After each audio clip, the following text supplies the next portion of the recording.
What's up, Mami? And me! Samahan nyo kami ni Bella sa aming day in my life dito sa probinsya. Katapos nga ng misa, pupunta tayo bibili ng gamot. Dahil si Bella ay may ubo. Bago tayo pumunta doon, ito ngang si Bella may pinapabili. Gusto daw niyang bumili ng sisi.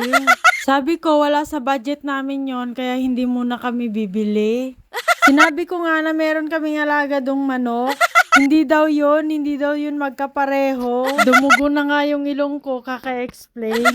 Mainit nga yung upuan ng motor ko, kaya naghintay muna kami ng ilang minuto. Hindi pa talaga ako tinigilan ni Bella.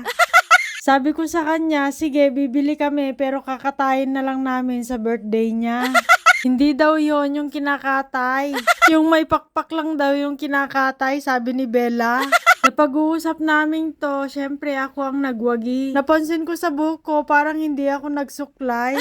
Parang nabuhaghag yung buhok ko sa kinulay ko. Blower na lang natin next time. Nakarating na kami ni Bella sa palengke. Nag-teleport na kami, mga kamami and me. Tumatawid na nga kami papunta dun sa bilihan ng gamot. Bibilhan ko si Bella ng gamot para sa ubo niya. Sa panahon po ngayon, mahirap po yung magkasakit. Kaya habang maaga pa, ay aagapan na natin. Bago-bago lang naman yung ubo ni Bella. Dito po sa probinsya, lagi pong umuulan tuwing hapon. Kaya naman sa gabi malamig, tapos sa tanghali mainit. Bago-bago yung klima. Tuwang si Bella nakakita ng laruan, kaya nagpabili na naman. Minsan lang maging bata, kaya hayaan na natin. Dito nga sa nagparkingan ko, may nakaharang na tricycle. Pagkalapit ko sa motor ko, may tao pala dun sa tricycle, kaya naman nakaalis din kami kaagad. Fast forward, nag-teleport na kami, nandito na kami sa bahay. Pagkadating namin, kinuha ko na yung pinamili namin sa toolbox, at ito namang si Bella ay tuwang-tuwa. Excited na mabuksan yung kanyang pinamiling laruan. Pagkapasok namin, kinuha niya agad yung kanyang pinamiling laruan at bubuksan na niya to. Pagkaupo niya, kinuha niya agad yung kanyang laruan.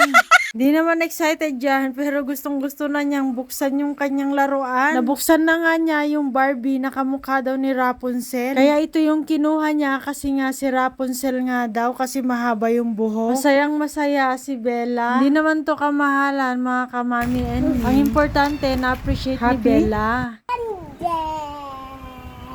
Si Daddy and Mommy. Bumili nga pala ako ng tinapang native na galonggo. Naubusan si Bella ng vitamin C, kaya naman bumili na ako. Solmux nga pala yung binili ko sa ubo niya. May binili rin akong ointment para sa sugat ko. Si Bella naman ay naglalaro na ng kanyang laruan. Ang cute nga ng bag na to, parang mamahalin. Ang cute din ng suklay. Parang ang totoo itong mga laruan na to. Ang syala, yayamanin. Sinubukan ko nga ilagay sa buhok ko. Ang syala, pero laruan lang to. Pwede pa ito gamitin ni Bella. Siya, nga dito na lang yung aking video. Pa-share po. Salamat. Bye-bye!